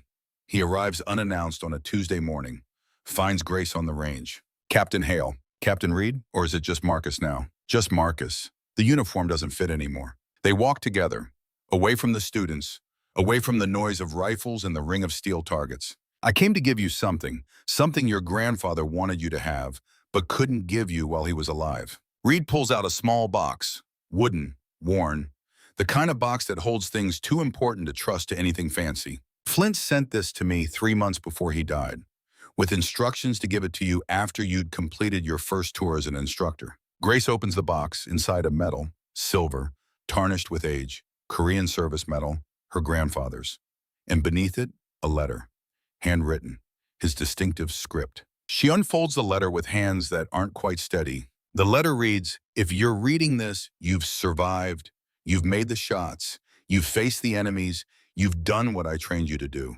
But more importantly, you've started teaching. That's the real mission. That was always the real mission. I didn't train you to be a weapon.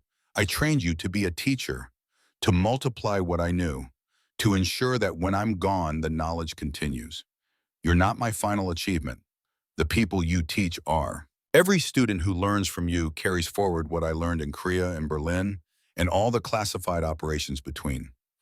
Every life they save with a perfect shot is a life I saved by training you. This medal is yours now. Not because you earned it, because you've exceeded it. You're better than I ever was, and the students you teach will be better than you. That's how it should be. That's how knowledge grows. I'm proud of you, not for the shots you've made, for the teacher you've become. Keep the medal. When your time comes to retire, pass it to your best student. Let them know it comes from the chosen reservoir. Let them know it carries 70 years of accumulated skill. Let them know that excellence isn't about being the best. It's about making others better than you. Fight well, teach better, and know that everything you do ripples forward into a future I'll never see but help build. Your grandfather always. Flint. Grace reads it twice, then folds it carefully, places it back in the box with the medal. Reed watches her with eyes that understand loss and continuation and the weight of carrying both. He knew he was dying when he wrote that. Cancer, 6 months to live. But he didn't tell you, didn't want you to come home, wanted you to stay in the Army, stay on mission. Why are you telling me this now? Because you needed to know that everything he did was intentional.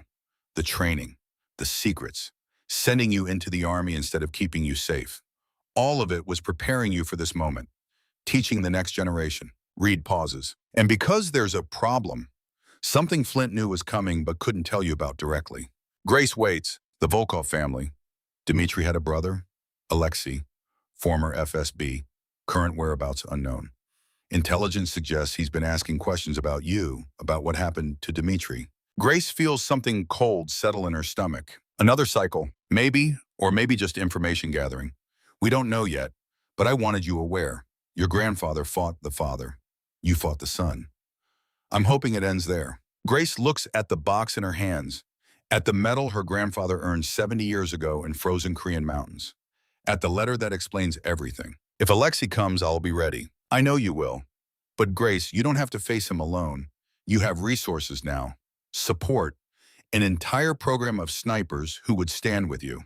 That's not how my grandfather would have handled it. Your grandfather died alone in a hospital bed, refusing treatment because he was too stubborn to admit he needed help. Reed's voice is gentle but firm. You can honor his memory without repeating his mistakes. Let people help you. That's not weakness, it's wisdom. After Reed leaves, Grace stands alone on the range, the sun setting over Fort Bragg, painting the sky in shades her grandfather would have used to calculate atmospheric refraction and light diffusion. She thinks about cycles, about fathers and sons and grandfathers and the debts that pass from generation to generation like genetic code, about whether violence ever really ends or just pauses between iterations.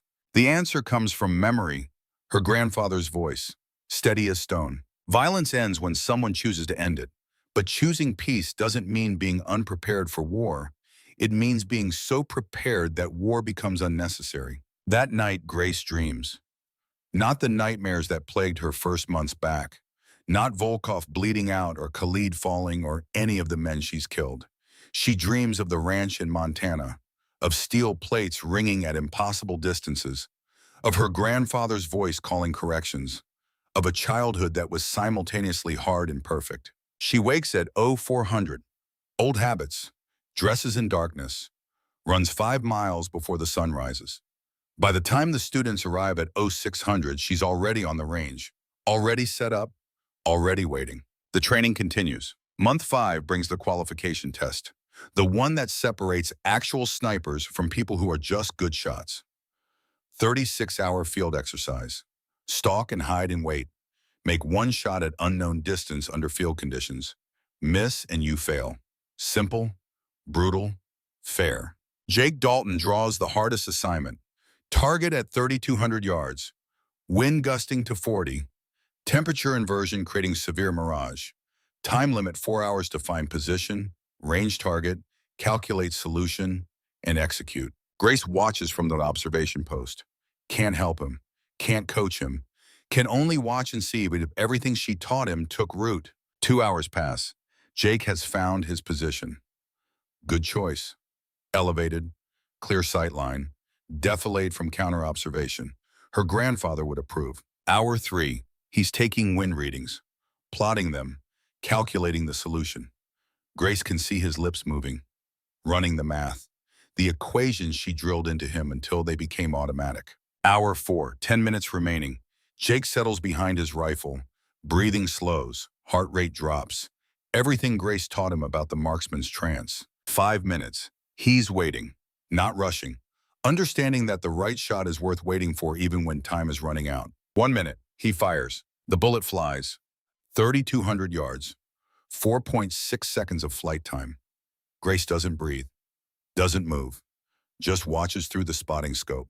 Impact, center mass, perfect hit. Jake has passed. The other instructors congratulate him, shake his hand, welcome him to the brotherhood of snipers who can make shots that shouldn't be possible. But Grace sees something else. She sees him looking for her approval, looking for confirmation that he's met the standard, that he's become what his father hoped and what she taught him to be. She walks over. The other instructors step back. This moment belongs to teacher and student. Congratulations, Lieutenant, you passed. Thank you, ma'am. Jake's voice is steady, but his eyes show emotion. Don't thank me. You did the work, I just showed you the path. She pauses. Your father would be proud. That night, Grace receives a call. Encrypted line, official channels. The voice on the other end is professional. Careful, the voice of someone delivering news that's simultaneously expected and devastating. Captain Hale, this is Colonel Stone. I need you to come to my office, now. Grace knows that tone, has heard it before, the tone that precedes condolence letters and flag-draped coffins. She arrives at Stone's office in 5 minutes. The major is sitting behind her desk. Another officer present. Chaplain insignia. Grace's heart sinks. Please sit. Grace remains standing. Just tell me. Stone's face is carefully neutral. Master Sergeant Eric Dalton was killed in action 4 days ago. Helmand Province. IED strike during patrol. He died instantly. No suffering. The words land like punches. Grace's mind refuses to process them. Dalton, the man who dismissed her, then respected her, then asked her to teach his son. Gone. Erased. Reduced to past tense and official notification. His son. Does Jake know? Not yet. We wanted you present when we tell him. Why me? Because his father's last communication home was about you, about how grateful he was that you were teaching Jake, about how you changed his understanding of what it means to be a warrior. Stone slides a letter across the desk. He wrote this 3 weeks ago, addressed to you, to be delivered in the event of his death. Grace takes the letter, doesn't open it. Can't. Not yet. I'll tell Jake. Are you sure? Yes, ma'am. He should hear it from someone who knew his father, who served with him. They find Jake in the barracks, studying ballistics tables, preparing for the next phase of training. He looks up when Grace enters, sees her face, knows immediately that something is catastrophically wrong. Ma'am? Grace closes the door, sits across from him.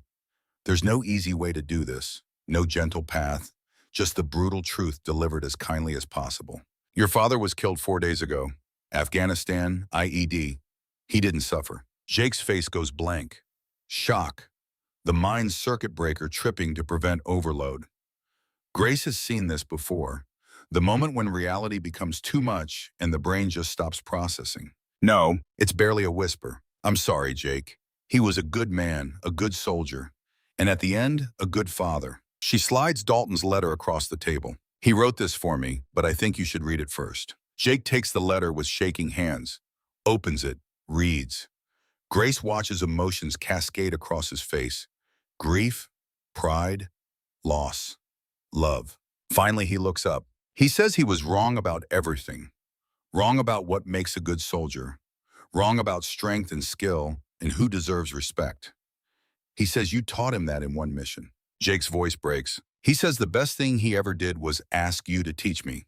Says knowing I'm learning from you made him less afraid to die because he knew I'd be okay. The young lieutenant folds the letter carefully. I want to finish the program. Want to graduate. Want to be the kind of sniper my father finally understood matters. You will be. Grace says it with absolute conviction. Your father saw you pass your qualification test. The notification came through 4 hours before he died. He knew you made it. Knew you succeeded. Jake closed his eyes, tears finally coming. The grief that can't be held back any longer. Grace stands, gives him space. Grief is private, sacred, not something to be witnessed unless invited. I'll be at the range if you need me. She leaves him there, walks back to her quarters, finally opens Dalton's letter, the one meant for her. Captain Hale, Grace, I'm writing this in case I don't make it back. Statistics say I probably will. 19 years in combat and I've barely got a scratch. But statistics lie. Every day in the field is a coin flip. Eventually the coin comes up wrong. If you're reading this, it came up wrong for me. I need you to know something. You changed my life. Changed how I see the world. I spent 19 years thinking strength was about being the biggest, the toughest, the most aggressive. You showed me strength is about precision, about patience, about doing the difficult thing perfectly instead of the easy thing adequately. My son is with you now, learning what you taught me. I can't think of anything that gives me more peace, knowing that even if I'm gone, he's learning from the best, learning lessons that might save his life someday. Keep pushing him. Don't give him special treatment because of me. Make him earn every inch. That's what he needs. That's what you do. I'm proud to have served with you. Prouder still that you're teaching my son. If there's a heaven, I hope it has a rifle range. Hope your grandfather is there. I'd like to thank him for creating you.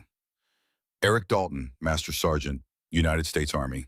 Grace folds the letter, places it in the box with her grandfather's medal and his final message. 2 men, 2 generations. Both warriors who learned that the hardest battles aren't won with bullets. The funeral is full military honors. Fort Bragg Cemetery. Rifle salute. Taps played on a bugle that sounds like sadness given musical form. Jake stands rigid at attention. Doesn't cry. Doesn't break. Just receives the flag and the condolences and the weight of being the only one left. Grace stands in the back, watching. Not family, not close friend, just the teacher who connected father and son in the last months of the father's life. After the ceremony, after the crowds disperse, Jake approaches her. I'm staying in the program, finishing, graduating. My father wanted that. Good. And after I graduate, I want to deploy. Want to go where he was, finish what he started. Grace understands the need to complete the circle, to stand where the fallen stood, to prove that the sacrifice meant something. Then we make sure you are ready. Make sure you're so good that your father's investment pays off. They walk together through the cemetery, past rows of white headstones, each one a story, each one a life compressed into dates and rank. My father's letter said you changed him. How? Grace considers the question. I didn't change him. I just showed him a different way of seeing. He did the changing himself, had the courage to admit he was wrong. That's harder than any shot. She pauses. Your father was a good man who became a better man. That's all any of us can hope for. The remaining months of training pass in focused intensity. Grace pushes the class harder, not as punishment, as preparation. Because Jake will deploy, will face the same enemies his father faced, and she'll be damned if he dies because she didn't teach him enough. The final graduation happens on a cold December morning. 23 students from the original 40.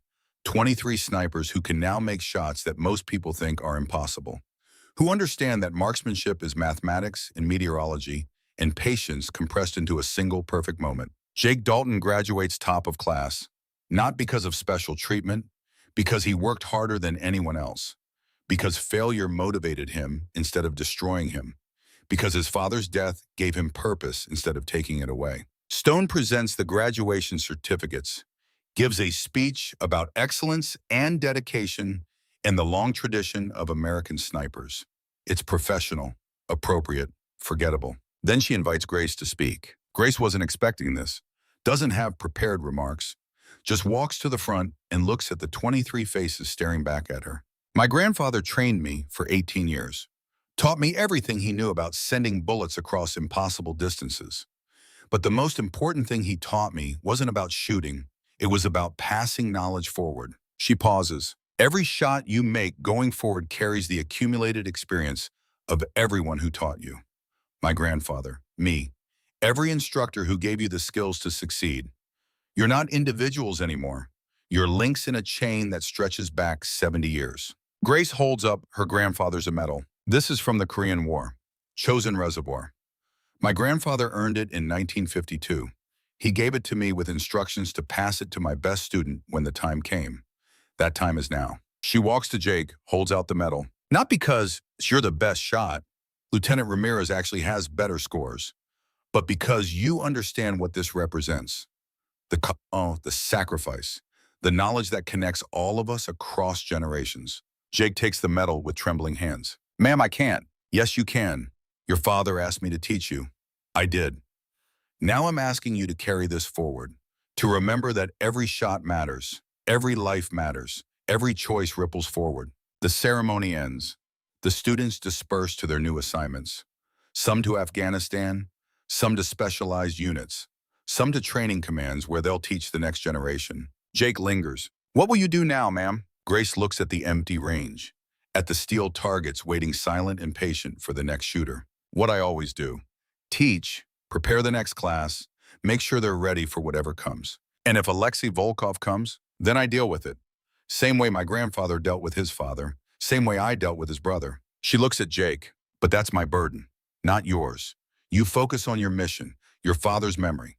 Let me handle mine. Jake deploys 3 weeks later, Afghanistan, same province his father died in. Grace tracks his reports, 14 missions, 12 confirmed kills at extreme range, no casualties in his unit, no mistakes. He's become what she taught him to be. What his father wanted, what her grandfather's knowledge enabled. 6 months after Jake deploys, Grace receives a visitor. Man in civilian clothes, American but with the bearing of someone who spent time in places where Americans aren't welcome. Captain Hale? Yes. Her hand doesn't move to her sidearm. Not yet, but she's ready. Alexei Volkov sends his regards. Grace's muscles tense, but the man raises his hand slowly. I'm not here to fight. I'm here to deliver an invitation. He pulls out an envelope, sets it on the table between them. My employer wanted to meet you, not as enemies, as professionals. He proposes a test, 1 shot each, no stakes, no combat, just 2 snipers honoring the craft. Grace doesn't touch the envelope. Why should I believe you? Because Alexei Volkov has a daughter, 14 years old, learning to shoot. He doesn't want her to inherit his father's war or his brother's vendetta. He wants the cycle to stop. With him. The man stands. He also wanted you to know that your grandfather was right. About everything. About teaching being more important than killing. About the fact that skills should be respected, not wasted on revenge. How does he know what my grandfather thought? Because Volkov's father and your grandfather met once before the day your grandfather killed him. Chosen Reservoir. Temporary ceasefire to recover wounded. They talked. Warriors respecting warriors. Your grandfather told Yuri Volkov that the war would end someday, but the knowledge it created should survive. The man moves toward the door. Alexei is trying to honor that by ending the vendetta, by letting his daughter learn precision instead of hate, by offering respect instead of revenge. Where and when? Montana.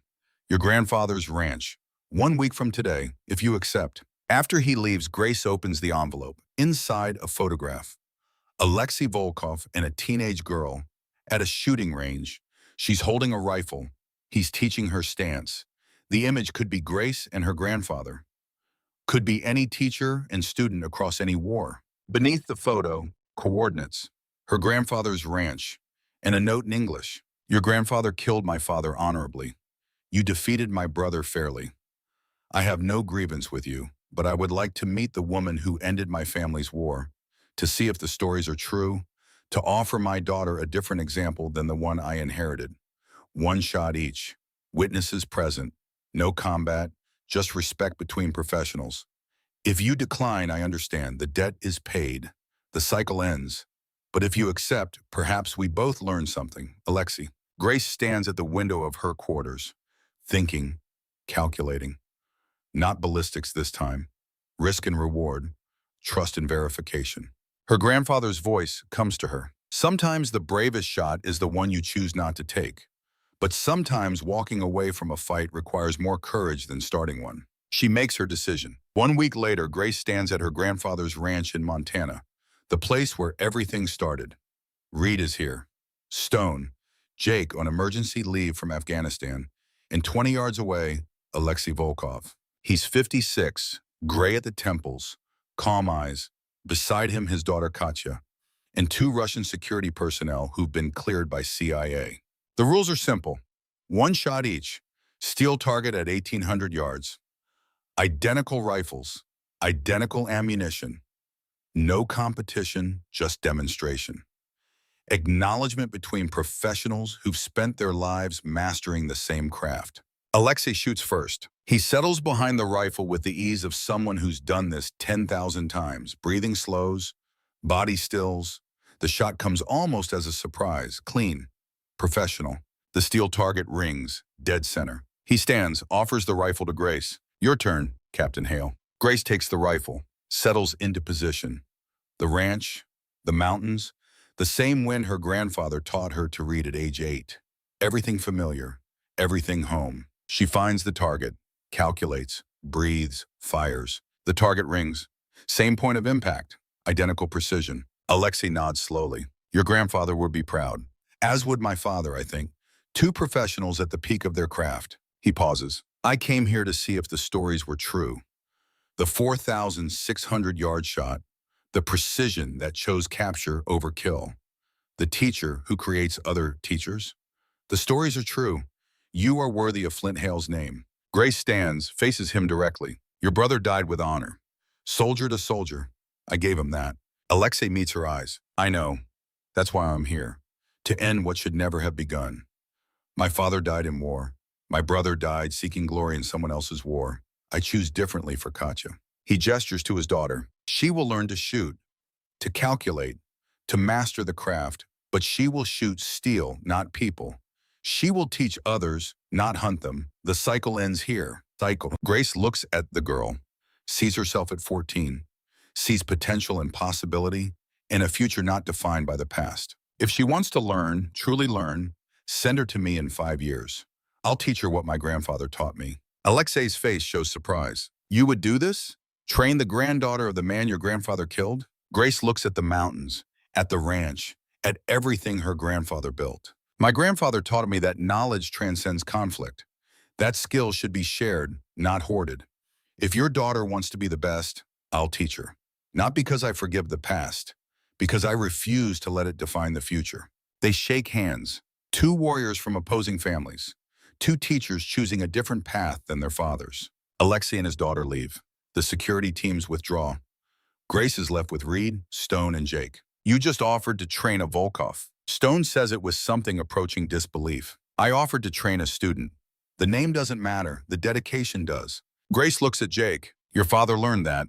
My grandfather knew it. Now maybe the next generation won't have to learn it the hard way. That evening, Grace sits alone on the porch of her grandfather's ranch. The sun setting over the mountains. The steel target silent in the distance. She pulls out her grandfather's leather notebook, opens to the last page. The one that's been blank since he died, picks up a pen, begins to write. Grandfather, the war ended today. Not with violence. With respect between professionals who chose a different path than their fathers. Alexei Volkov offered peace. I accepted, and I offered to train his daughter. I know you'd approve. You always said the best victory is the one that creates allies instead of corpses. I've taught 40 students so far. 23 graduated. All of them better than they thought possible. Jake Dalton carries your medal now, carries your knowledge forward. carries the proof that what you started doesn't die with you. I'm coming to understand what you tried to teach me all those years. That being the best shooter means nothing if you're the only one. That knowledge multiplies only when you give it away. That the hardest shot is sometimes the one you choose not to take. Thank you for 18 years of patience. Thank you for seeing something in an 8-year-old orphan that no one else saw. Thank you for building a future I'm still discovering. The students I teach will teach others. The knowledge you gave me will ripple forward long after my name is forgotten. That's the real victory. That's the real shot that matters. I miss you, but I'm not alone, because you gave me something that death can't take. Purpose. Grace. She closes the notebook, sets it on the table beside her grandfather's medal, now returned from Jake after the ceremony, a symbol passed forward and back, connecting generations. Tomorrow, 20 new students arrive, 20 more chances to multiply what her grandfather started, 20 more opportunities to turn violence into precision, case into order, vendetta into choice. She sleeps soundly that night, dreams of Montana and steel plates ringing at impossible distances, dreams of her grandfather's voice calling corrections, dreams of a future she's building one student at a time. The last shot has been fired.